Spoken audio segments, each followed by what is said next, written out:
Please follow these steps to check if your device is eSIM compatible and carrier unlocked.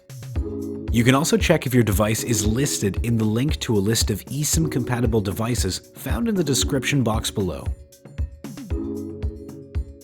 1. Go to Settings on your device.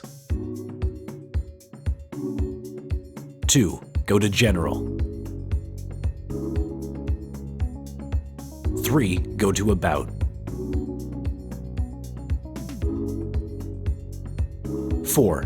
Scroll down to view the Carrier Lock or Network Provider Lock section. If it states no SIM restrictions, it means that your device is unlocked. 5. Scroll down to view the Digital SIM section. If it contains an IMEI, it means that the device is eSIM compatible. If your device is unlocked and eSIM compatible, you can certainly start using eSIMs from Airalo. If you still have any questions, please contact support@airalo.com.